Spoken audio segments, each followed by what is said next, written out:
இன்னைக்கு உயிர்த்தெழுதலை குறித்த சில காரியங்களை நாம் அறிந்து கொள்ள வேண்டும் என்பதற்காக இப்பொழுது நான் நேரத்தை எடுத்துக் கொள்ளுகிறேன். முதலாவதாக இந்த உயிர்த்தெழுதல் எப்படி நடைபெற்றது என்று நாம் பார்ப்பதற்கு முன்பதாக இயேசுவின் பிறப்பை குறித்து வேதத்திலே முதலாவது சொல்லப்பட்டது. ஏசாயா தீர்க்கதரிசியின் புஸ்தகம் 7ஆம் அதிகாரம் 14ஆம் வசனம், மீகாவின் புஸ்தகம் 5:2 வசனத்திலே எல்லாம் அங்கே சொல்லப்பட்டது இயேசுவின் பிறப்பை குறித்து அநேக 1000 வருடங்களுக்கு முன்பதாக தீர்க்க தரிசனமாக உரைக்கப்பட்டது. அல்லேலூயா.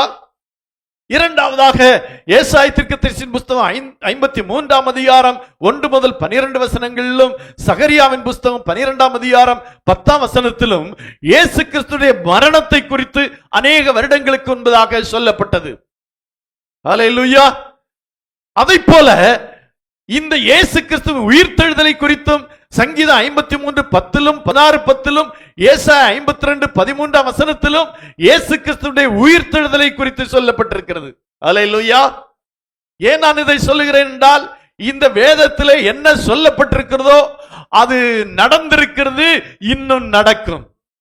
இயேசுவின் பிறப்பை குறித்து சொல்லப்பட்டது நிறைவேறினது.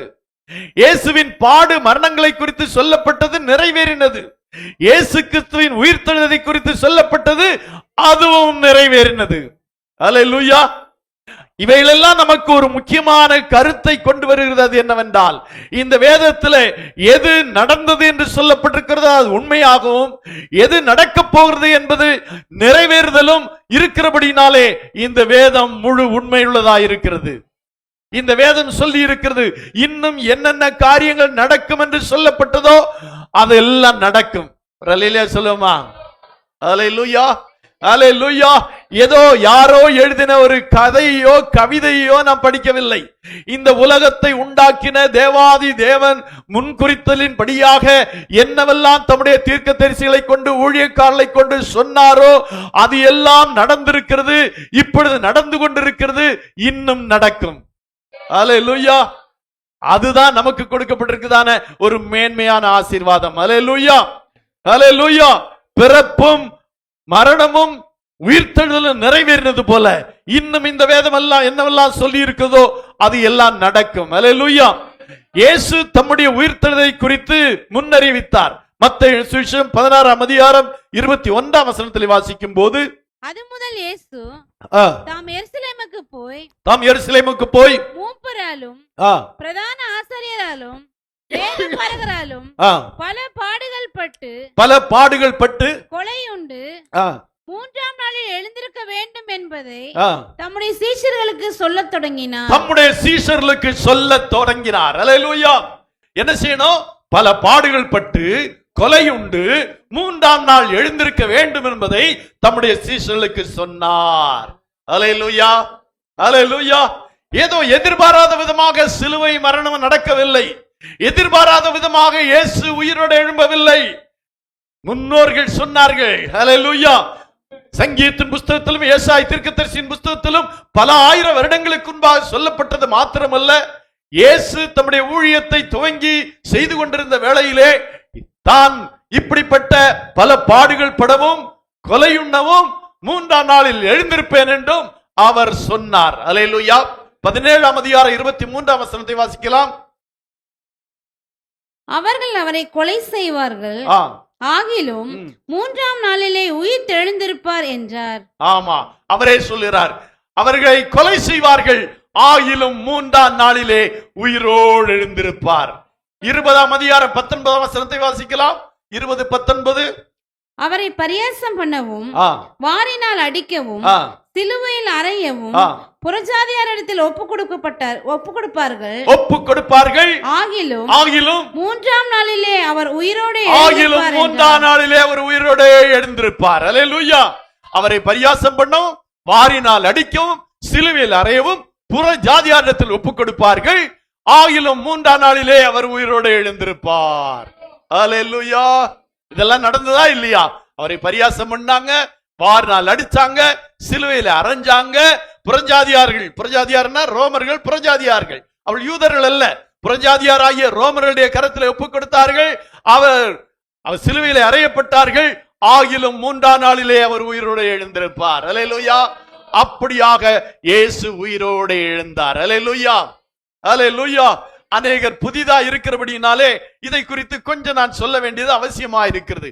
இயேசு கிறிஸ்துவினுடைய வாழ்க்கை சரித்திரத்தை கொஞ்சம் கொஞ்சமாக நாம் அறிந்திருக்கிறது போல, இயேசு கிறிஸ்து சிலுவையிலே அறையப்பட்டதும் அறையப்பட்ட பின்பு உயிரோடு எழுந்த காரியங்களை நாம் அறிந்திருக்க வேண்டும். அல்லேலூயா. ஏனென்றால் கிறிஸ்தவம் இன்றைக்கு இந்த அஸ்திபார உபதேசத்திலே நிற்கிறது. அல்லேலூயா. இந்த அஸ்திபார சத்தியத்திலே இருக்கிறது. ஏனென்றால் உலகத்திலே அநேக கடவுள்கள் பிறந்தார்கள், வாழ்ந்தார்கள், மரித்தார்கள் என்றெல்லாம் சொல்லி இருக்கிறது. அநேக இடங்களிலே அநேக கடவுளுடைய கல்லறைகள் எல்லாம் இருக்கிறது. அநேக சரித்திரங்கள் எழுதப்பட்டிருக்கிறது. எல்லாரும் கடவுள் என்று சொல்லுகிறவர்கள் பிறந்தார்கள், வாழ்ந்தார்கள், மரித்தார்கள். அதோடு அவருடைய சகாப்தம் முடிந்தது. ஆனால் இயேசு ஒருவர் தான் உயிரோடு எழுந்தார். அல்லேலூயா. இந்த இயேசு மட்டும் உயிரோடு எழுந்திருக்காவிட்டால் நாமும் மற்ற மதங்களைப் போல ஒரு மதத்தவராக மட்டும்தான் இருந்திருப்போம். ஆனால் இயேசு அப்படி அல்ல. அவர் மரணத்தை ஜெயித்தார், உயிரோடு எழுந்தார். அல்லேலூயா, அல்லேலூயா. இதுதான் நமக்கு கொடுக்கப்பட்டிருக்கிறதான மேன்மையான சத்தியம். அல்லேலூயா. நாம் வாசிக்கிறோம் மார்க்கு சுவிசேஷம் 15ஆம் அதிகாரம் 43 வாசிக்கிற வேளையிலே அங்கே வாசிக்கிறோம், இயேசு சிலுவையிலே மரித்தார். சிலுவையிலே மரித்த போது அங்கே அரிமத்தியா ஊரானாகிய அந்த தேவனுடைய ராஜ்யம் வர காத்திருந்தவனாகிய யோசேப்பு என்பவன் அந்த பிலாத்துவிடத்திலே போய் இயேசுவிடத்திலே சரீரத்தை கேட்டான். அல்லேலூயா. இயேசுடைய சரீரம் சிலுவையிலே தொங்கிக் கொண்டிருக்கிறது. அந்த இயேசுடைய சரீரத்தை அடக்கம் பண்ணுவதற்காக அன்றைக்கு ரகசிய சீசனாயிருந்ததான இந்த கனம் பொருந்திய மனுஷனாகிய அந்த யோசேப்பு சென்று பிலாத்துவிடத்திலே கேட்கிறான். அப்பொழுது பிலாத்து போர் சேவர்களை பார்த்து கேட்கிறான், இயேசு உண்மையாகவே மரித்து போய்விட்டாரா, இவ்வளவு சீக்கிரத்திலே மரித்து விட்டாரா என்று கேட்கிறார்கள். அவர்கள் போய் சோதனை பண்ணி பார்த்துவிட்டு ராஜாவிடத்திலே வந்து சொல்லுகிறார்கள், ஆம், இயேசு மரித்து விட்டார். அல்லேலூயா. அன்றைய வழக்கத்தின்படி உடனே அவர்கள் மரிப்பதில்லை. இது கொடூர கொலை, கொடூர குற்றம் செய்தவர்களுக்காக அரசாங்கம் வைத்திருந்தான தண்டனை தான் சிலுவையிலே அறைவது. அப்படிப்பட்ட கொடூர குற்றத்தை செய்தார் என்று குற்றம் சாட்டப்பட்டுதான் இயேசு சிலுவையிலே அறையப்பட்டார். அப்படி அறையப்படுகிறவர்கள் அன்றைக்கு மரிக்க மாட்டார்கள். அந்த நாளிலே வேதனையோடு துடித்துக் கொண்டிருப்பார்கள். அப்பொழுது சாயங்காலம் ஆனபோது அவர்கள் வந்து பார்ப்பார்கள். பார்க்கும் போது அவள் மரிக்காவிட்டால் அவர்கள் அந்த முழங்காலை முறிப்பார்கள். அல்லேலூயா. முறிக்கும் போது அவர்கள் மரிப்பார்கள். ஏனென்றால் இரவிலே சிலுவையிலே தொங்கக்கூடாது என்பது அந்த ரோம சாம்ராஜ்யத்தின் அந்த சட்டமாக இருந்தது.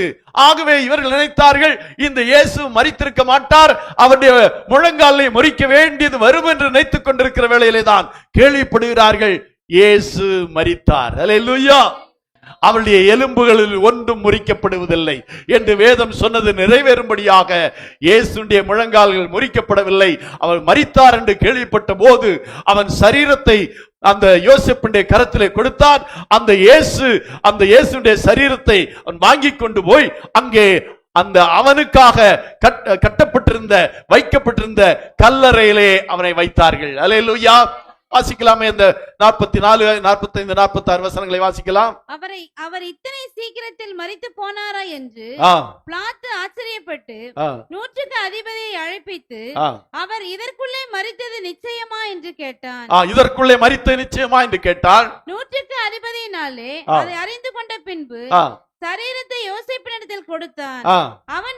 அவன் போய் மெல்லிய துப்பட்டியை வாங்கி கொண்டு வந்து அவரை இறக்கி அந்த துப்பட்டியிலே சுற்றி கண்மலையில் வெட்டியிருந்த கல்லறையிலே அவரை வைத்து கல்லறையின் வாசலில் ஒரு கல்லை புரட்டி வைத்தான். அல்லேலூயா. இது அந்த நாளின் வழக்கம். அந்த நாட்கள் எல்லாம் அவர்கள் கனம் பொருந்தியவர்கள், வசதி வாய்ந்தவர்கள் தங்களுக்கென்று கல்லறையை கட்டி வைத்திருப்பார்கள். ஒரு குகைக்குள்ளாக, ஒரு மலைக்குள்ளாக ஒரு இடத்துல கல்லறையை ஏற்கனவே கட்டி வைத்திருப்பார்கள். அந்த கல்லறை அவளுடைய கனத்தை பொறுத்து, பணத்தை பொறுத்து அருமையான கல்லறைகளாக இருக்கும். அப்படி இந்த அரிமத்தியானாகிய இந்த யோசேப்பு தனக்கென ஒரு கல்லறையை கட்டி வைத்திருந்தான். இயேசு மரித்தார் என்று கேள்விப்பட்டு இயேசுவை அவன் தன்னுடைய கல்லறையிலே அங்கே அடக்கம் பண்ணி அங்கே ஒரு பெரிய கல்லை புரட்டி வைத்தான். அல்லேலூயா. அப்பொழுது இந்த ரோம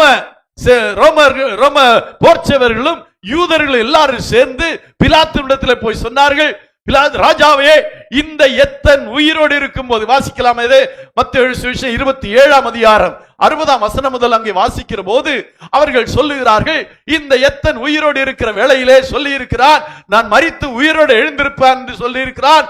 ஆகவே இவன் ஏதாயிலும் பொய்யாய் சொல்லி அவனுடைய சரீரத்தை எடுத்துக்கொண்டு போய்விட்டு என்ன செய்வார்கள், உயிர் தெழுந்தான் என்று சொல்லுவார்கள். ஆகவே இந்த கல்லறை பத்திரப்படுத்த வேண்டும் என்று சொன்னார்கள். அல்லேலூயா. அப்பொழுது பிலாத்து சொன்னான், உங்களுக்கு போதுமான சேவர்கள் உண்டே, ஆகவே நீங்கள் அவர்களை என்ன செய்யுங்கள், பத்திரப்படுத்திக் கொள்ளுங்கள் என்று சொன்னார்கள். அல்லேலூயா. மத்தேயு 27:60 வாசிக்கும் போது, தான் கண்மலையில் வெட்டி இருந்த தன்னுடைய புதிய கல்லறையிலே அதை வைத்து கல்லறையின் வாசலில் ஒரு பெரிய கல்லை புரட்டி வைத்து போனான். அங்கே மகதலேனா மரியாளும் மற்ற மரியாளும் கல்லறைக்கு எதிராக உட்கார்ந்திருந்தார்கள். ஆயத்த நாளுக்கு பின்னான மறுநாளிலே பிரதான ஆசிரியரும் பரிசேயரும் பிலாத்துவிடத்தில் கூடி வந்து ஆண்டவனே, அந்த எத்தன் உயிரோடு இருக்கும் போது 3 நாளைக்கு பின் எழுந்திருப்பேன் என்று சொன்னது எங்களுக்கு 3 நாளைக்கு பின்னே எழுந்திருப்பேன் என்று சொன்னது எங்களுக்கு ஞாபகம் இருக்கிறது. ஆகையால் அவனுடைய சீஷர்கள் ராத்திரியிலே வந்து அவனை களவாய் கொண்டு போய் மரித்தோரிலிருந்து எழுந்தான் என்று ஜனங்களுக்கு சொல்லாத படிக்கும், முந்தின எத்தை பார்க்கிலும் பிந்தின எத்து கொடிதாகாத படிக்கும் நீர் 3 நாள் வரைக்கும் கல்லறை பத்திரப்படுத்தும்படி கட்டளை. ஆமா, 3ஆவது நாள்ல உயிரிழந்திருப்பேன் என்று இந்த எத்தன் சொல்லி இருக்கிறார். ஆகவே என்ன செய்யணும், இவங்க சீஷங்க அந்த சரீரத்தை எடுத்துட்டு போயிட்டு உயிரோட எழுந்துட்டான்னு சொல்லுவாங்க. அதனால அந்த கல்லறையை பத்திரப்படுத்த வேண்டும் என்று சொன்னார்கள்.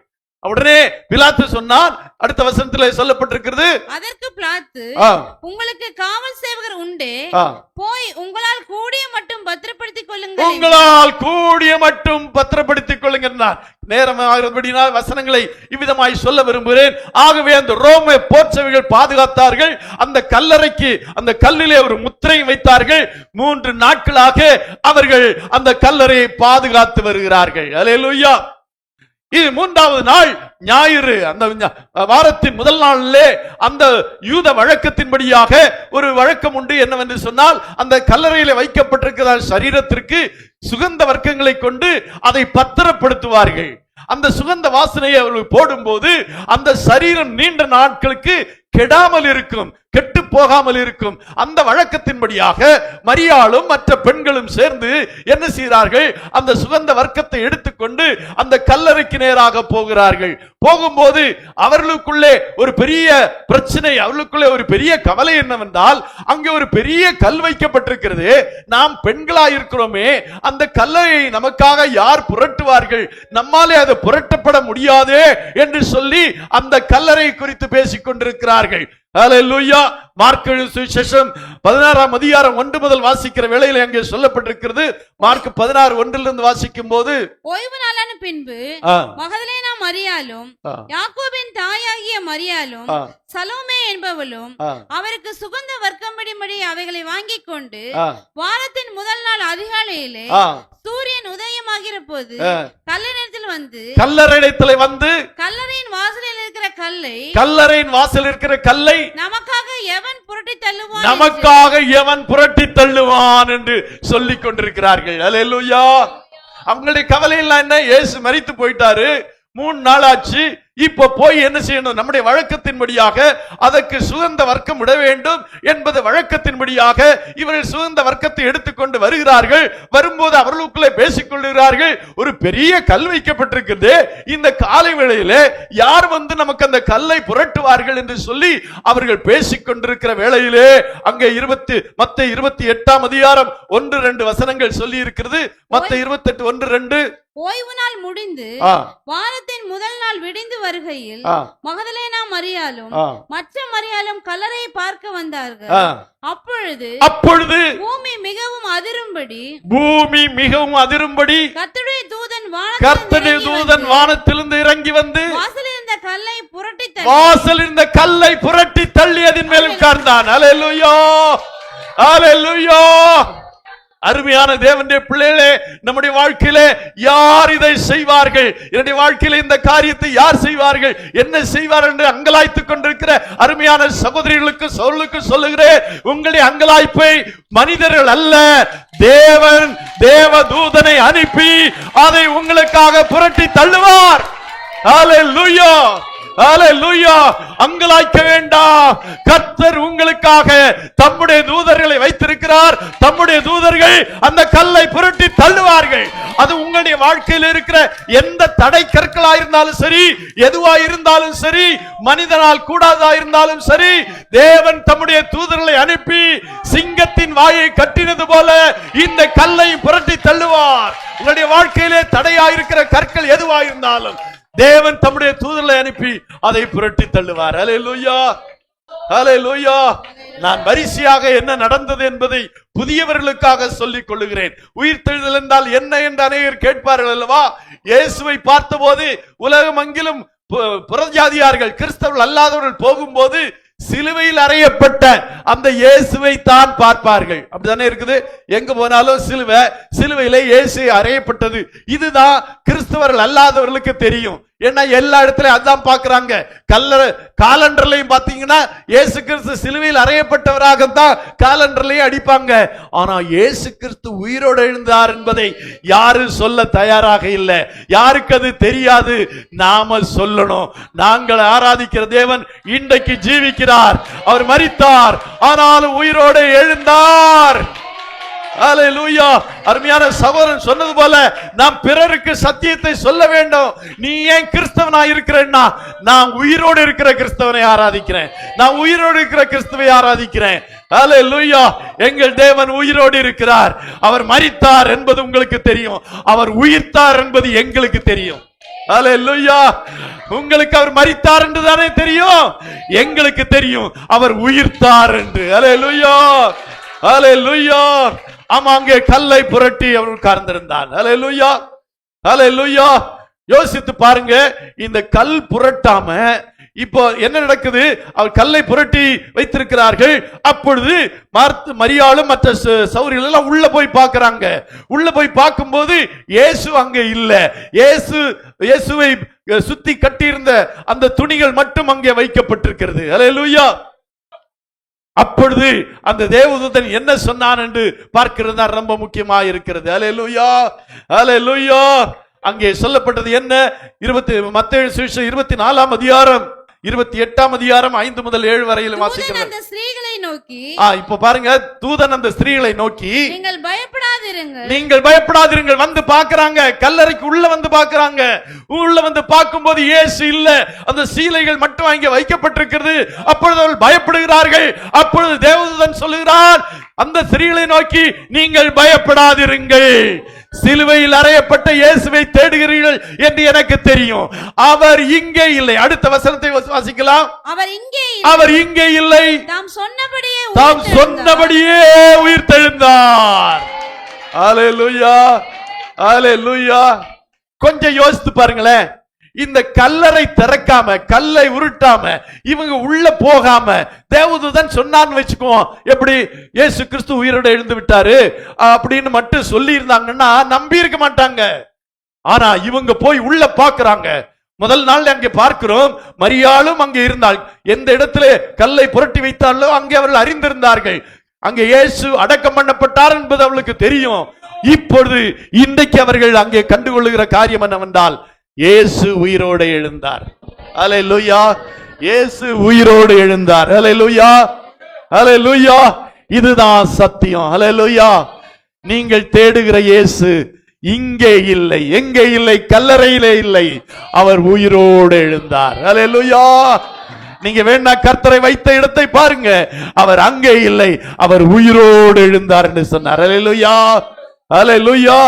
ஆமா, பிரியமான தேவனுடைய பிள்ளைகளே, நம்முடைய இயேசு கல்லறைக்குள்ள இல்ல. இன்னைக்கு நம்ம தாஜ்மஹாலை பார்க்கிறோம். அது ஒரு கல்லறை தான். நீங்க வட இந்தியாவில் போனா நிறைய பேருடைய கல்லறை தான் சுத்தி சுத்தி காட்டுவாங்க. தமிழ்நாட்டில் தான் அப்படி இல்ல. வட இந்தியாவில் போய் சுற்றுலா தலங்கள் என்று பார்த்தாலே எல்லாமே கல்லறை தான். அவர்களுடைய கல்லறை, ராஜாக்களுடைய கல்லறை அல்லது ப்ராபர்ஸுடைய கல்லறை, இப்படி கல்லறையாத்தான் இருக்கும். ஆனா எல்லா கல்லறையும் மூடி இருக்கும். இயேசுடைய கல்லறை மட்டும் திறந்திருக்கிறது. ஏனென்றால் இயேசு அங்கே இல்லை. அவர் உயிர்த்தெழுந்தார். அதனால்தான் அவர் சொன்னாரு, மரித்தேன் ஆனால் சதா காலங்களில் உயிரோடு இருக்கிறேன். நான் மரித்தேன், உண்மைதான், மரிக்காம இல்ல. என்னை கொன்றார்கள், என்னை சிலுவையில் அறைந்தார்கள், நான் மரித்தேன் ஆனால் சதா காலங்களில் உயிரோடு இருக்கிறேன். நாம ஆராதிக்கிற தேவன் சதா காலங்கள் உயிரோடு இருக்கிற தேவன். அதனாலதான் இன்னைக்கு நம்மால இயேசுவோடு பேச முடிகிறது. அல்லேலூயா. அவர் நம்மோடு பேச முடிகிறது. அல்லேலூயா, அல்லேலூயா. அருமையான சகோதரர் ஒரு சாட்சி சொன்னாரு. அவர் ஆண்டவராய் இயேசு கிறிஸ்துவை ஏற்றுக்கொண்ட போது, ஏற்றுக்கொள்வதற்கு ஒரு நாளிலே அவருடைய அறையிலே இயேசு கிறிஸ்து வந்தார். நிலையங்கி தரித்தவராக அவர் நின்றதை நான் பார்த்தேன் என்று சொன்னார். அல்லேலூயா, அல்லேலூயா. ஆமா, இயேசு உயிரோடு இருக்கிறதுனால தான் அவரை இந்த அநேகர் பார்க்க முடிகிறது, இந்த அநேகர் அவரோடு பேச முடிகிறது. அவர் நம்மோடு பேசுகிறார். அல்லேலூயா, அல்லேலூயா. ஆகவே அந்த இயேசு கிறிஸ்து உயிரோடு எழுந்த பிறகு என்ன நடந்தது என்று பார்க்கிறோம். மார்க் சுவிசேஷம் 16ஆம் அதிகாரம் 10-12 வசனங்களை வாசிக்கலாம்.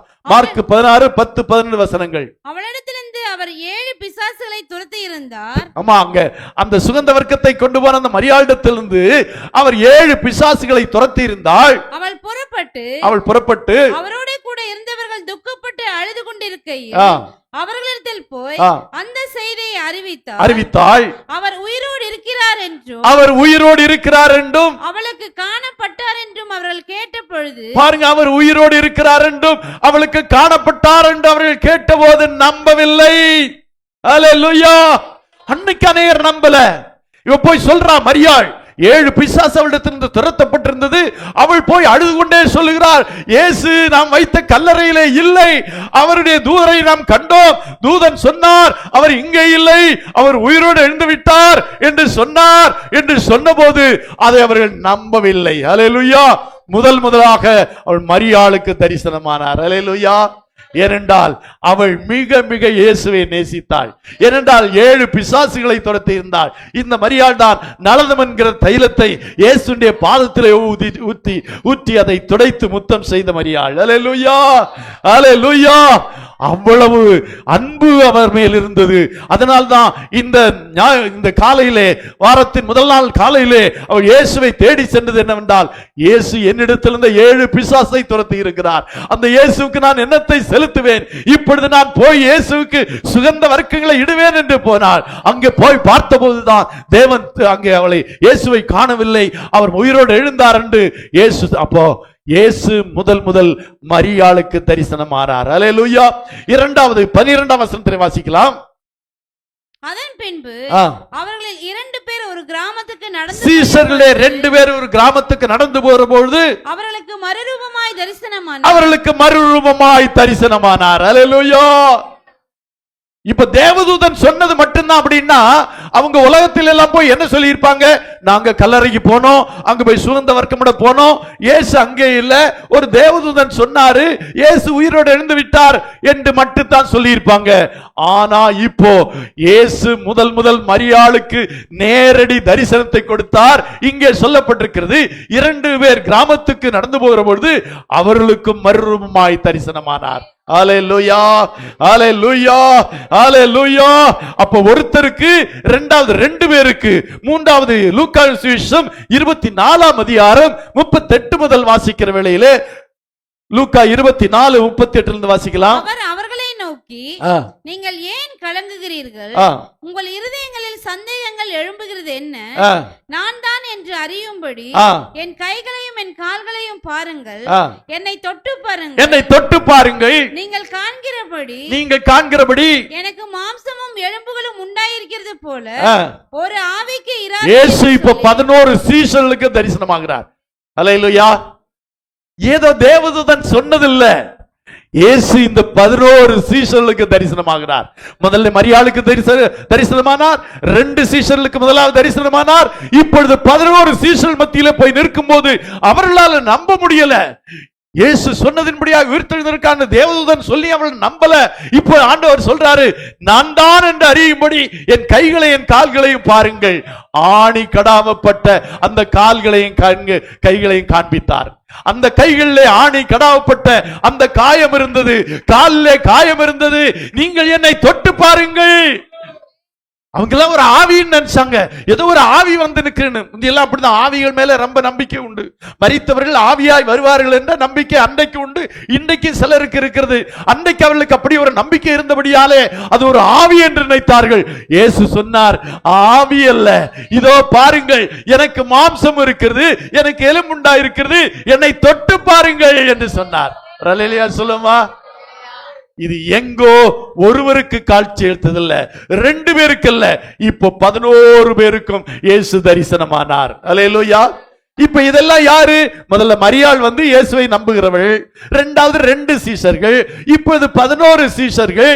இவங்க போய் வெளியே சொல்றாங்கன்னு பார்ப்போம், இயேசுவை நாங்க கண்டோம், அவர் உயிரோடு இருந்த பிறகு எங்களிடத்து வந்தாரு, எங்களிடத்து பேசினாரு, நாங்க தொட்டு கூட பார்த்தோம் அப்படின்னு சொன்னா இதையெல்லாம் ஒரு கதை மாதிரி தான் மத்தவங்க எடுத்துக்கொள்வாங்க. ஆகவே இயேசு என்ன செஞ்சார் தெரியுமா? 1 கொரிந்தியர் 5ஆம் அதிகாரம் 6ஆம் வசனத்திலே வாசிக்கிறோம். 1 கொரிந்தியர் 5ஆம் அதிகாரம் 6ஆம் வசனம். அதன் பின்பு அவர் 500 பேருக்கு அதிகமான சகோதரருக்கும் ஒரே வேளையில் தரிசனமானார். ஏன்னா இதை இப்படி 500 பேருக்கு தரிசனம் ஆகல, ஒரே நேரத்தில் தரிசனம் ஆகலன்னா மத்ததெல்லாம் சொல்றது யாரு? சீஷர்கள். அப்ப என்ன சொல்லுவாங்க? இந்த சீஷர்களுக்கு கதை கட்டியே பழக்கம், இந்த இயேசு எல்லாம் உயிரோடு எழும்பல நமக்கு காண்பித்திருப்பார் அல்லவா, நாம பார்த்திருப்போம் அல்லவா அப்படின்னு சொல்லுவாங்க. அதனால இயேசு என்ன செஞ்சார் தெரியுமா? ஒரே நேரத்துல 500க்கு அதிகமான பேருக்கு தரிசனம் கொடுத்தார். அல்லேலூயா. இப்ப சொல்லுங்க, இத கதைன்னு சொல்ல முடியுமா? இது யாராவது சொன்னதுன்னு சொல்ல முடியுமா? இல்லவே இல்லை. என்றால் ஒரே வேளையிலே 500க்கும் அதிகமான பேருக்கு இயேசு தரிசனமானார். அல்லேலூயா. இதிலிருந்து நம்ம ஒன்றை புரிந்து கொள்ள வேண்டும், ஒன்றும் கதை அல்ல, இது தேவனுடைய வார்த்தை. அல்லேலூயா. இது நடந்த காரியம். அல்லேலூயா. அல்லேலூயா. இது நடந்த காரியம். இயேசு எப்படி மரித்தார் என்று உலக ஜனங்கள் அறிகிறார்களோ, தேவனுடைய பிள்ளைகளாகிய நாம் ஒன்றை அறிந்திருக்க வேண்டும், இயேசு உயிரோடு எழுந்தார். அல்லேலூயா. இந்த வசனம் எழுதப்படும் போது அவர்கள் அநேகர் இந்நாள் வரைக்கும் இருக்கிறார்கள், சிலர் மாத்திரம் நித்திரை அடைந்திருக்கிறார்கள். இது எழுதப்பட்ட போது அவரை நேரடியாக பார்த்த அநேகர் உயிரோடு எழுந்தார்கள். அல்லேலூயா. அவர்கள் எல்லாம் சாட்சி கொடுத்தார்கள், ஆமா நானும் இயேசுவை பார்த்தேன், மரித்த இயேசுவை உயிரோடு எழுந்த பின்பு நான் பார்த்தேன், அவருடைய கைகளிலே தழும்பு இருந்தது, அவருடைய கால்களிலே தழும்பு இருந்தது, அவருடைய தலையிலே தழும்பு இருந்தது, அந்த இயேசுவை நான் பார்த்தேன் என்று 500க்கு அதிகமான பேர் சாட்சி கொடுத்தார்கள். அதனாலதான் இதை யாரும் மறுக்க முடியல, உலகம் ஏற்றுக்கொண்டது. அல்லேலூயா. உலகம் எல்லாம் இயேசு கிறிஸ்துடைய உயிர்த்தெழுதலை ஏற்றுக்கொண்டிருக்கிறது. ஏனென்றால் உலகம் முழுவதும் உயிரோடு இருந்த இயேசுவை ஆராதிக்கிற ஜனங்கள் சாட்சியா இருக்கிறார்கள். அல்லேலூயா. அல்லேலூயா. 1 கொரிந்தியர் 15ஆம் அதிகாரம் 3 முதல் வாசிக்கிற வேளையில் எங்கே சொல்லப்பட்டிருக்கிறது?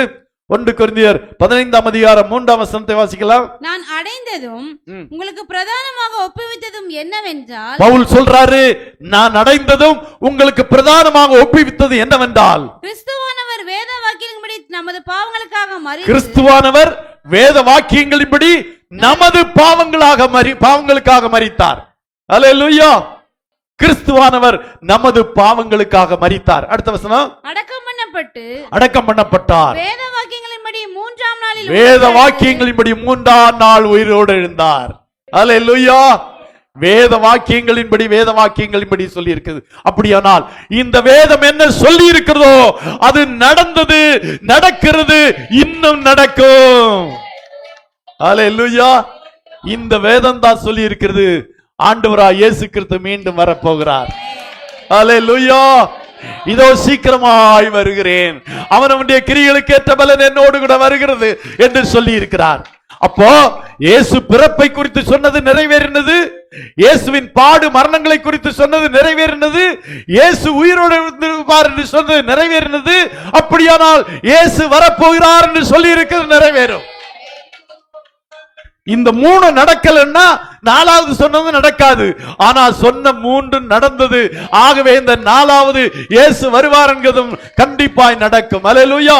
அடுத்த வசனம் சொல்லி இருக்கிறது, கேபாவுக்கும் பின்பு 12 தரிசனமானார். கேபாவுக்கும் பின்பு 12 தரிசனமானார். அதன் பின்பு அவர் 500 பேருக்கும் அதிகமாக. அதன் பின்பு அவர் 500 பேருக்கு, அதான் சொன்னேன், முதல்ல மரியாளுக்கு, பின்பு 2 சீஷர்களுக்கு, அப்புறம் 11 பேருக்கு, இப்ப 500க்கு அதிகமான பேருக்கு. அல்லேலூயா, அல்லேலூயா. அதனால இது மறுக்க முடியாத உண்மையாகிவிட்டது. அல்லேலூயா, அல்லேலூயா, அல்லேலூயா. இதனால என்ன நடந்தது? ரோமர் 1:4 சொல்லப்பட்டிருக்கிறது. ரோமர் 1:4 விதமாய் சொல்லி இருக்கிறது, வாசிக்கலாம். இயேசு கிறிஸ்துவை குறித்து தேவன் தம்முடைய தீர்க்கதரிசிகள் மூலமா பரிசுத்த வேதாகமங்களில் முன்னே தம்முடைய சுவிசேஷத்தை பற்றி வாக்குத்தத்தம் பண்ணினபடி கர்த்தராகிய இயேசு கிறிஸ்துவானவர் மாம்சத்தின்படி தாவீதின் சந்நிதியில் பிறந்தவர் பரிசுத்தமுள்ள பரிசுத்த ஆவியின்படி தேவனுடைய சுதன் என்று மரித்தோரிலிருந்து உயிரோடு பலமாய் ரூபிக்கப்பட்ட தேவகுமாரனாய் இருக்கிறார். நிரூபிக்கப்பட்டது. இயேசு உயிரோடு எழுந்ததினாலதான் அவர் தேவன் என்று நிரூபிக்கப்பட்டது. அல்லேலூயா, அல்லேலூயா. அருமையான தேவனுடைய பிள்ளைகளே, இந்த உயிரோடு இருக்கிறது நடக்குமா? பலருக்கு சந்தேகம் இருக்கும். ஒருவேளை இயேசு இப்ப மட்டும் இதை செஞ்சிருந்தாருன்னா நம்ப மாட்டாங்க. அதனாலதான் இயேசு உயிரோடு இருக்கும் போது மார்க்கு எழுதிய சுவிசேஷம் 65 அதிகாரம் 21 முதல் 24 வசனங்களை வாசிக்கும் போது அங்கே யவீருவின் மகள் வியாதியாய் கிடக்கிறார். அப்போ இயேசு அங்கே சென்று யவீருவின் மகளை உயிரோடு எழுப்பினார். அல்லேலூயா, அல்லேலூயா. எப்படி ஆண்டவர் காரியத்தை கொண்டு போறாரு, செய்யறாருன்னு பாருங்க. ஒருவேளை இயேசு மட்டும் உயிரோடு எழுந்தார் என்றால் நம்ப முடியாது. ஆனா மரித்தோரை உயிரோடு சக்தி தேவனுக்கு உண்டு என்பதை ஜனங்கள் அறிய வேண்டும் என்பதற்காக யவீருவின் மகளை உயிரோடு எழுப்பினார். இரண்டாவதாக லூக்கா சுவிசேஷம் 7 அதிகாரம் 1 முதல் 17 வரை வாசிக்கும் போது அங்கே நாயினூர் என்கிறதான ஒரு விதவை பார்க்கிறோம். அந்த நாயினூர் விதவையின் மகன் மரித்து போனான். அவனை பாடையிலே தூக்கி கொண்டு வருகிறார்கள். அந்த மகளோ அழுது கொண்டிருக்கிறாள். ஏனென்றால் அவளுக்கு ஒரே ஒரு மகன் தான், அவளுடைய கணவனும் இல்லை. இப்ப இருந்த ஒரு மகனும் மரித்து போனாள். இப்பொழுது அவனை பாடையிலே தூக்கி கொண்டு வருகிறார்கள். இயேசு அவளுடைய கண்ணீரை கண்டார். அந்த பாடைக்கு அருகிலே சென்று அந்த பாடையை தொட்டார். பாடையை தொட்ட மாத்திரத்திலே யவீருவின் மகன் உயிரோடு எழுந்தார். அல்லேலூயா, அல்லேலூயா. பாருங்க, அந்த யவீருவின் மகளை வீட்டிலே உயிரோடு எழுப்பினார். நாயினூர் விதவையின் மகனை வழியிலே உயிரோடு எழுப்பினார். அல்லேலூயா. ஏன் தெரியுமா? நம்முடைய தேவாதி தேவனுக்கு மரித்தோரை உயிரெழுப்பும் வல்லமை உண்டு. அதை எல்லாரும் அறிந்து கொள்ள வேண்டும். நம்முடைய தேவன் சாதாரணமான தேவன் அல்ல. அவர் சுகம் கொடுக்கிறவர் மாத்திரமல்ல, மரித்தோரையும் உயிரோடு எழுப்புகிற தேவன். அல்லேலூயா. அப்படிப்பட்ட தேவனை தான் நாம் ஆராதிக்கிறோம். நம்ம சிறந்தவர்கள், நம் மேன்மையானவர்கள். ஏனென்றால் உயிரோடு இருக்கிற தேவனை ஆராதிக்கிறோம், உயிர் தெழுந்த தேவனை ஆராதிக்கிறோம், மரித்தவனை உயிரோடு எழுப்புகிற ஒரு தேவனை ஆராதிக்கிறோம். சரி, அந்த யவீருவின் மகன் வியாதியாய் கிடந்த போது மரித்தாள். மரித்த உடனே இயேசு போனால் உயிரோடு எழுப்பினார். அல்லேலூயா. மரித்த உடனே, மரித்த செய்தியை கேட்டு இயேசு போனார், அவளை உயிரோடு எழுப்பினார். இப்ப எல்லாரும் என்ன சொல்லுவாங்க? ஐயோ, உயிர் இருந்துச்சு போல் இருக்கு, உயிர் கொஞ்சம் இருந்துச்சு போல் இருக்கு, இவர் போய் தூக்கி விட்டுட்டாரு அப்படின்னு சொல்லுவாங்க. ஆமா, உண்மையில பாத்தீங்கன்னா இயேசு அந்த பிள்ளை தவித்தாவுமே என்று சொன்னார். உயிரோட எழும்பு என்று அர்த்தம், எழுந்திருந்தாள். அப்படின்னா என்ன? பலவீனமாய் படுத்திருந்தா, சுகவீனமாய் படுத்திருந்தா, கொஞ்சம் உயிர் இருந்துச்சு, இயேசு தூக்கி விட்ட உடனே எழுந்து நடந்துட்டா அப்படிதான் சொல்லுவாங்க. அதுக்கு அப்படி சொல்லப்படக்கூடாது என்பதற்காகத்தான் இவன் ஒருவர் மரித்தான். மரித்தவனை அடக்கம் பண்ணுவதற்காக பாடையிலே தூக்கி கொண்டு போய் கொண்டிருக்கிறார்கள். அல்லேலூயா. இப்ப யாராவது சொல்ல முடியுமா அவன் மரிக்கலன்னு சொல்ல முடியுமா? ஒருத்தனை பாடையில பெட்டியில வைக்கணும்னா மரித்து விட்டான் என்று ஒரு டாக்டர் என்ன செய்யணும்? ஆமா, டாக்டர் சர்டிபிகேட் கொடுக்கணும். அல்லது பெரியவர்கள் வயதான பிறகு மரித்தாள் என்று மற்றவர்கள் சொல்லணும். உண்மையிலே மரித்து விட்டார் என்று சொல்லி கண்டிப்பாய் உறுதி செய்வார்கள். இப்பொழுது இந்த நாயினூர் விதவையின் மகன் மரித்து போனான் என்று சொல்லி அங்கே உறுதி செய்யப்பட்ட பின்பு அவன் பாடையிலே தூக்கி கொண்டு போய் கொண்டிருக்கிறார்கள். இப்பொழுது வழியிலே அடக்கம் பண்ண கொண்டு போயிருக்கிறான அந்த விதவையினுடைய மகனை மரித்தோரிலிருந்து உயிரோடு எழுப்பினார். அல்லேலூயா. சரி, இப்ப கூட சொல்லுவாங்க, ஒருவேளை ஒரு நாள் கூட உயிர் இருந்திருக்கும், அந்த இயேசு அவனை தூக்கி விட்டுட்டாரு, அவன் எழுப்பிட்டான்னு. அதனாலதான் லாசரு மரித்த போது 4 நாள் ஆண்டவர் வெயிட் பண்ணார். அல்லேலூயா. சொந்த சகோதரி சொல்லுகிறா, என்னது 4 நாள் ஆயிட்டே என்ன ஆகும், நாருமே என்று சொல்லுகிறாள். அல்லேலூயா. 4 நாள் ஆயிட்டு நாரும். அல்லேலூயா. சொந்த சகோதரி கொடுக்கிற சர்டிபிகேட் அப்படின்னா எந்த ஒரு உடலும் 4வது நாள்ல கண்டிப்பா நாத்தம் எடுக்கும். அல்லேலூயா. அல்லேலூயா.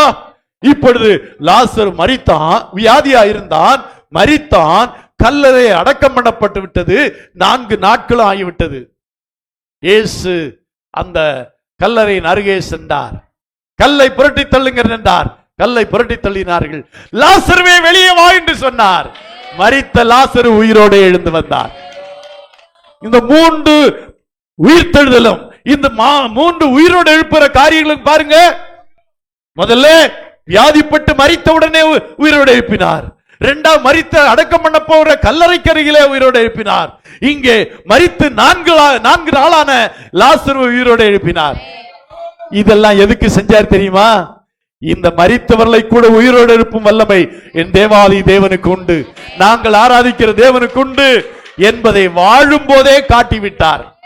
வாழும் போதே காட்டிவிட்டார். அல்லேலூயா. இப்பொழுது இயேசு உயிரோடு எழுந்து ஸ்திரீக்கும் 11 பேருக்கும் 500 பேருக்கு அதிகமான பேருக்கு காட்சி அளித்த போது யாரும் மறுக்க முடியவில்லை. ஏனென்றால் ஏற்கனவே உயிரோடு எழுப்பி இருக்கிறார். ஆகவே இப்பொழுது இயேசுவும் உயிரோடு எழுப்பப்பட்டிருக்கிறார். அல்லேலூயா. அல்லேலூயா. அல்லேலூயா. பேதுரு அதை குறித்து சொல்லும்போது விதமாய் சொல்லுகிறார். அப்போஸ்தலர் நடவடிக்கைகள் 2ஆம் அதிகாரம் 23, 24 வசனங்களை வாசிக்கலாம். அப்போஸ்தலர் நடவடிக்கைகள் 2, 23, 24. அப்படி இருந்தும் தேவன் நிர்ணயித்திருந்த ஆலோசனையின்படியேயும் அவருடைய முன்னறிவின்படியேயும் ஒப்பு கொடுக்கப்பட்ட அந்த இயேசுவை நீங்கள் பிடித்து அக்கிரமக்காரருடைய கைகளினாலே சிலுவையிலே ஆணியடித்து கொலை செய்தீர்கள். அல்லேலூயா. அப்போ ஆண்டவர் சிலுவையில் அறையப்பட்டது ஏதோ தானாக நடந்ததில்லை, எதேச்சையாய் நடந்ததில்ல, இது தேவன் நிர்ணயித்திருந்தது. உலகத்தின் பாவத்தை சுமந்து தீர்க்கிற தேவ ஆட்டுக்குட்டியாக இயேசு வந்தார். ஆகவே என்ன செய்ய வேண்டும்? தேவன் நிர்ணயித்திருந்த ஆலோசனைப்படியும் அவருடைய முன்னறிவிப்படியும் இயேசு சிலுவையிலே அறையப்படும்படியாக ஒப்பு கொடுக்கப்பட்டார். அல்லேலூயா. அவர்களை நீங்கள் என்ன செய்தீர்கள்? சிலுவையிலே ஆணி அடித்து கொலை செய்தீர்கள். அடுத்த வசனம், தேவன் அவருடைய மரண உபாதிகளின் கட்டை அவிழ்த்து அவரை எழுப்பினார். அவர் மரணத்தினால் கட்டப்பட்டிருக்க கூடாது இருந்தது.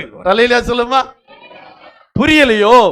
தேவன் அவருடைய மரண உபாதிகளின் கட்டை அவிழ்த்து அவரை எழுப்பினார். அல்லேலூயா. அல்லேலூயா. இயேசுவை பிதாவானவர் எழுப்பினார். அல்லேலூயா. அப்படியானால் இது முன்குறிக்கப்பட்டது, முன்பிரிக்கப்பட்டதின்படியாக சிலுவையிலே அறையப்பட்டார், ஒப்புக் கொடுக்கப்பட்டார். இப்பொழுது முன்னறிவிப்பின்படியாக இயேசு உயிரோடு எழுப்பப்பட்டார். காரணம் என்ன தெரியுமா? மரணத்தினால் அவர் கட்டப்பட்டிருக்க கூடாதிருந்தது. மரணம் அவரை அடக்கி வைக்க முடியவில்லை. அல்லேலூயா. யோசித்து பாருங்கள். அரசாங்கம் அந்த கல்லறைக்கு சீல் வச்சது.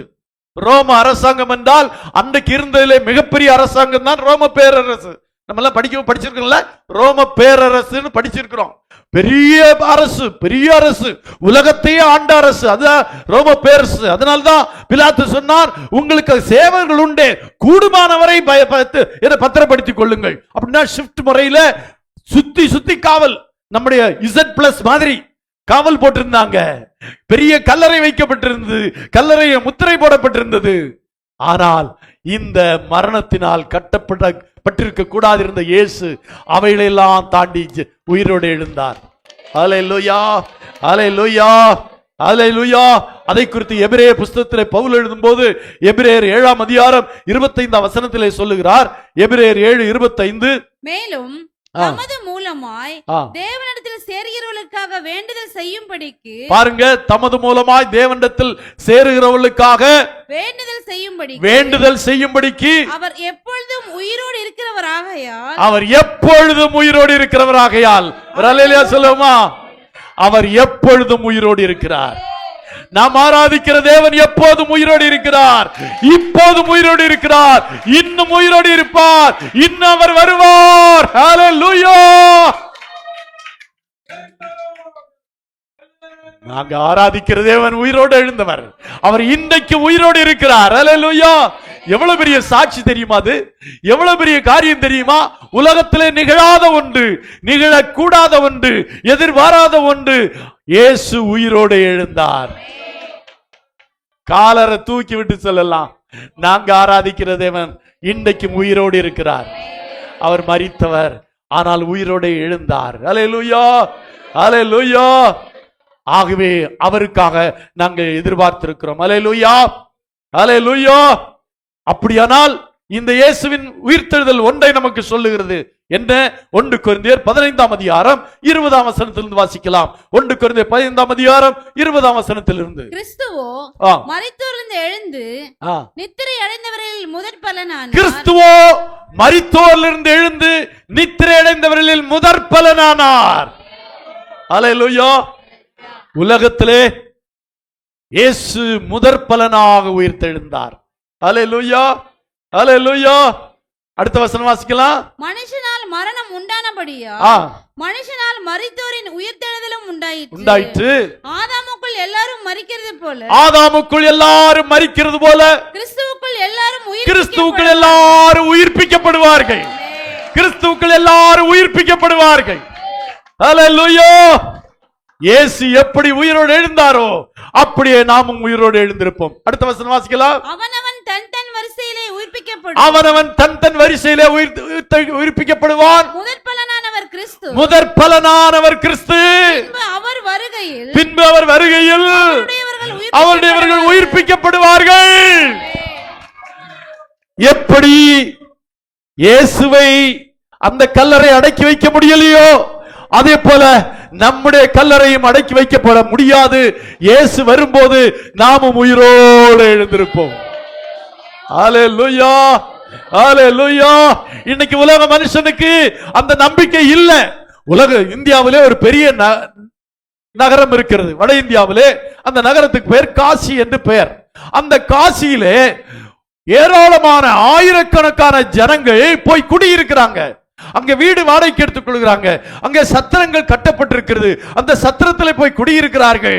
அவர்கள் பதிவு செய்து கொள்கிறார்கள் என்னவென்றால், அவர்கள் அந்த இடத்திலே மரித்தால் மோட்சத்துக்கு போவாங்கங்கிற நம்பிக்கை. அல்லேலூயா.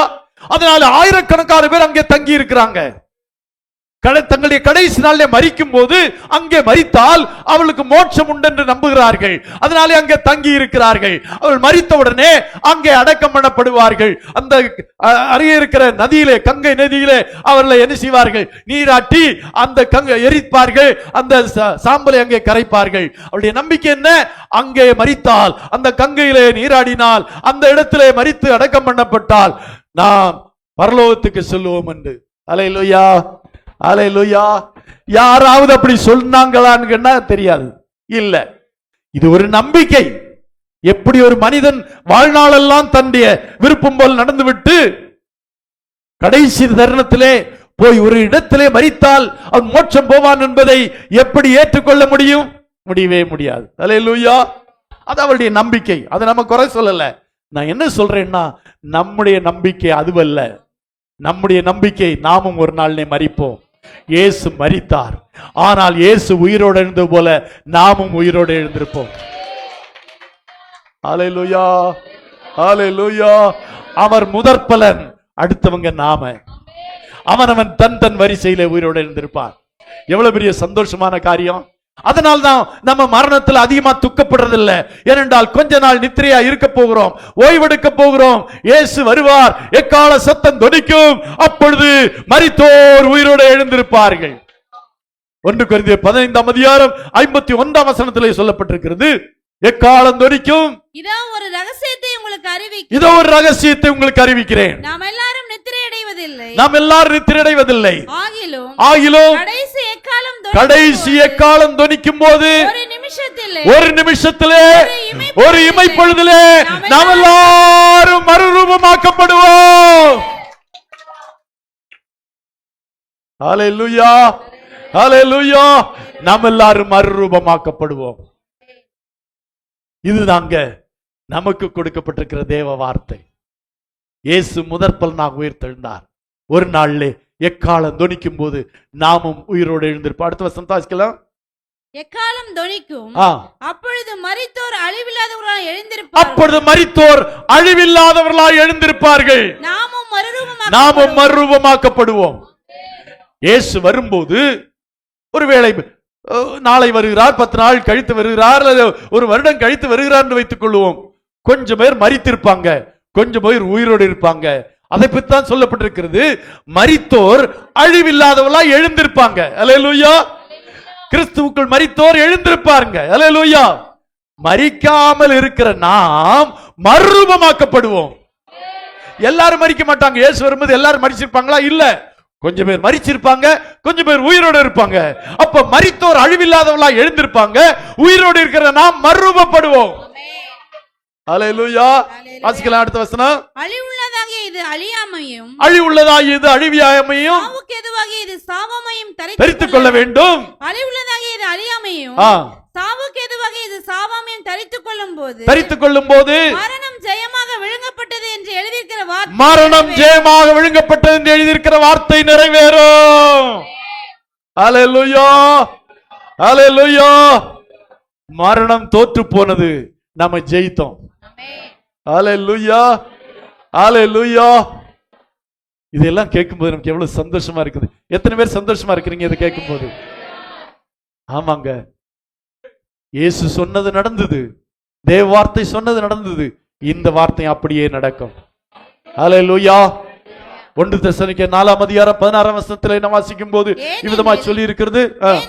ஏனெனில் கர்த்தர் தாமே ஆரவாரத்தோடும் பிரதான தூதனுடைய சத்தத்தோடும் தேவ எக்காலத்தோடும் வானத்திலிருந்து இறங்கி வருவார். அப்பொழுது கிறிஸ்துவுக்குள் மரித்தவர்கள் இருங்க. அல்லேலூயா. நம்முடைய முன்னோர்கள் நம்ம ஒரு வார்த்தையை கேள்விப்பட்டிருக்கிறோம் தெரியுமா? மாரநாதா. மாரநாதா கேள்விப்பட்டிருக்கீங்களா? மாரநாதான்னா என்ன? இயேசு சீக்கிரம் வருகிறார். ஒருத்தர் பார்க்கும்போது பிரைஸ் தி லார்ட் அப்படின்னு சொல்ல மாட்டாங்க. மாரநாதா, இயேசு சீக்கிரம் வரப்போகிறார். அல்லேலூயா. அப்படி ஒவ்வொருத்தரும் வாழ்த்துவாங்க. என்ற எல்லாரும் உணரட்டும், ஆமா இயேசு வர்றாரு, நம்ம ஆயத்தப்படுவோம், ரெடியா இருப்போம் அப்படிங்கிறதுக்காக. அல்லேலூயா. இப்ப இந்த வார்த்தை என்ன சொல்லுது? கர்த்தர் தாமே ஆரவாரத்தோடும் பிரதான தூதனுடைய சத்தத்தோடும் தேவ எக்காலத்தோடும் வானத்திலிருந்து இறங்கி வருவார். இயேசு கிறிஸ்து மரித்து உயிரோடு எழுப்பப்பட்ட போது நாம் அங்க வாசிக்கிறோம் அல்லவா?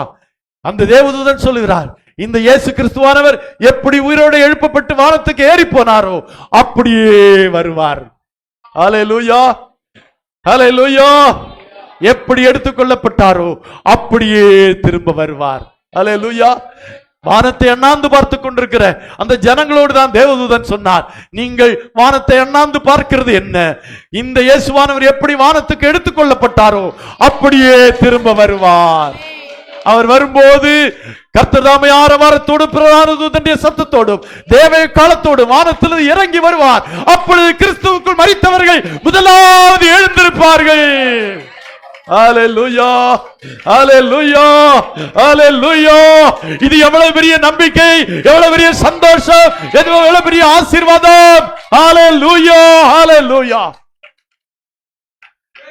இது வாசிக்கும் போது நமக்கு ஒரு எண்ணம் வரணும், இந்த உலகத்திலே நான் வாழ்ந்து கொண்டிருக்கிறேன், ஒரு நாளிலே கிறிஸ்து வரும்போது நான் எழுந்திருப்பேன், அவரோடு கூட செல்வேன். அல்லேலூயா.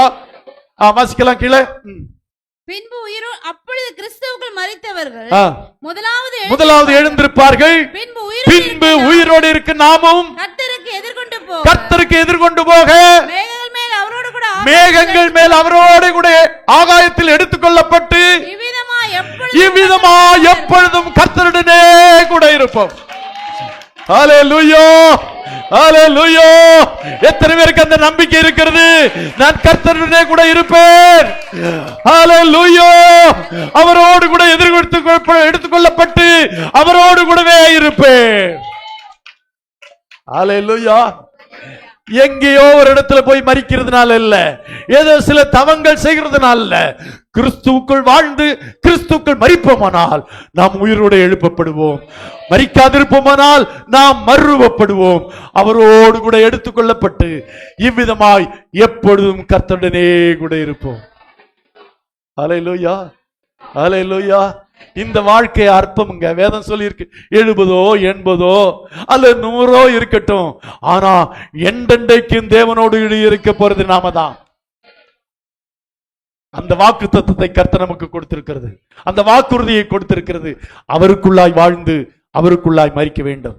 கிறிஸ்துவுக்குள் மரித்தவர்கள் முதலாவது எழுந்திருப்பார்கள். ஹalleluya. யார் முதலாவது எழுந்திருப்பார்? கிறிஸ்துவுக்குள் மரித்தவர்கள் முதலாவது எழுந்திருப்பார்கள். நம்ம கிறிஸ்துவுக்குள் மரிக்கணும். கிறிஸ்தவனாக மரிப்பதல்ல, கிறிஸ்துவுக்குள் மரிக்கணும். ஏதோ ஆலயத்துக்கு வந்தோம், பாட்டு பாடினோம், ஆராதிச்சோம், போயிட்டல்ல. இதெல்லாம் எதுக்காக தெரியுமா? நாம உயிரோடு இருக்கும் மரிப்போமானால் நம் கிறிஸ்துவுக்குள் மரித்து அவரோடு கூட எழுப்பப்பட்டு என்றென்றைக்கு அவரோடு கூட இருக்க. அல்டிமேட் எய்ம், இந்த கடைசி நோக்கம் என்ன தெரியுமா? நாம் அவரோடு கூட இருக்கணும், அவர் இருக்கிற இடத்துல இருக்கணும். அதுதான் நம்முடைய நோக்கம். அந்த நோக்கம் இருக்கிறவங்க ஒரு அல்லேலூயா சொல்லுங்க பார்க்கலாம். அந்த எண்ணம் இருக்கிறவங்க நம்பிக்கையோடு சொல்லலாம், நான் அவரோடு கூட எடுத்துக்கொள்ளப்படுவேன், என்றென்றைக்கு அவரோடு கூட இருப்பேன். அல்லேலூயா, அல்லேலூயா. இந்த ஸ்லாக்கியத்தை இந்த உயிர்த்தெழுதல் நமக்கு சொல்லுகிறது. அல்லேலூயா. இது மகா பெரிய சத்தியம். இந்த சத்தியம் தேவனுடைய ஜனங்கள் ஏற்றுக்கொண்டவர்கள் மட்டும்தான் இது புரியும், மற்றவங்களுக்கு புரியாது. அவருடைய கண்கள் எல்லாம் குருடாக்கப்பட்டிருக்கிறது. ஆனால் கர்த்தரோ நம்முடைய கண்களை பிரகாசமாக்கி இருக்கிறார். இந்த ஆண்டவருக்கு நன்றி செலுத்துவோமா? இந்த நிச்சயத்தை கொடுத்த பிள்ளைகளுக்காக நன்றி ஆண்டவரே. யார் யார் இந்த நிச்சயம் இல்லாமல் இருக்கிறார்களோ அவர்கள் இந்த நிச்சயத்தை பெற்றுக்கொள்ளத்தக்கதாக கிறிஸ்துவுக்குள் வாழ, கிறிஸ்துவுக்குள் மரிக்க, கிறிஸ்துவுக்குள் உயிரோடு எழும்ப கர்த்தர் அவர்களுக்கு உதவி செய்ய முடிய நாமத்தை மகிமைப்படுத்தும். இயேசுவின் மூலம் ஜெபம் கேளும் பிதாவே.